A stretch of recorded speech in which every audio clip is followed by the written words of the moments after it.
गोस्वामी कहते हैं दरस परस मुख मंजन पाना, दरस परस मुख मंजन पाना, मिटे कलेश कहे वेद पुराना।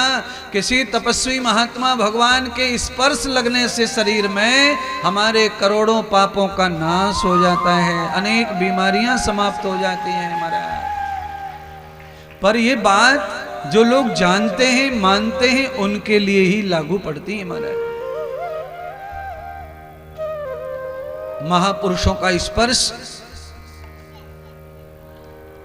उनका हाथ रख जाए हमारे सिर पर, हमारे माथा रख जाए उनके चरणों पर, हमारे लाख पाप जलते हैं, हमारे लाख कष्ट जलते हैं, हमारी 1000 बीमारी खत्म होती है महाराज।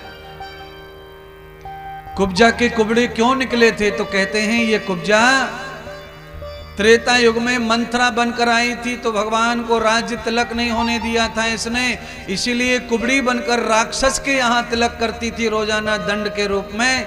आज स्वयं राम कृष्ण बनकर आए, प्रभु को तिलक लगाते ही आज जिसने तिलक लगने नहीं दिया था त्रेता में, आज इसने स्वयं तिलक लगाया तो ये सीधी हो गई, सुंदर हो गई, आनंदित हो गई।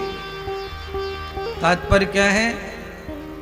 आपके घर में छोटे छोटे जो बाल गोपाल हैं ना, सनातनियों के घर में, उनको रोज तिलक लगाओ, चाहे वो 6 महीने का ही क्यों ना हो। आप अगर उसे तिलक लगाते लगाते नहाकर रोज बड़ा करोगी तो मैं कहता हूं उसके अंदर ये पक्की आदत हो जाएगी कि वो बिना तिलक के फिर अच्छा नहीं मानेगा अपने माथे को, बस सनातन का एक चिन्ह जिंदाबाद हो जाएगा। तिलक लगाने के फायदे वैज्ञानिक बहुत है महाराज। अगर आप चंदन का तिलक लगाते हैं तो माथा ठंडा रहता है, क्रोध कम आता है, एकाग्रता रहती है, बीपी हाई नहीं होता है। अगर आप हल्दी का और कुमकुम का तिलक लगाते हैं तो आपके माथे में जो है एलर्जी नहीं आती है, किसी प्रकार की खाज खुजली से आप बचे रहते हैं। ये उसके वैज्ञानिक रीजन है, पर ये धर्म का चिन्ह तो है ही। और जब आप अष्टगंध का तिलक लगाते हैं तो आपका पूरा जो शरीर है वो गर्मी शांत करता है और आपका ध्यान लगने में आपको मदद मिलती है महाराज। आयुर्वेद में तो बुखार को शांत करने के लिए भी चंदन को घिस के लगाया जाता है माथे पे और नीचे पैरों में। अद्भुत औषधि है ध्यान की, एकाग्रता की, शांति की। क्रोध ज्यादा आने पर चंदन का लेप करना चाहिए माथे पर।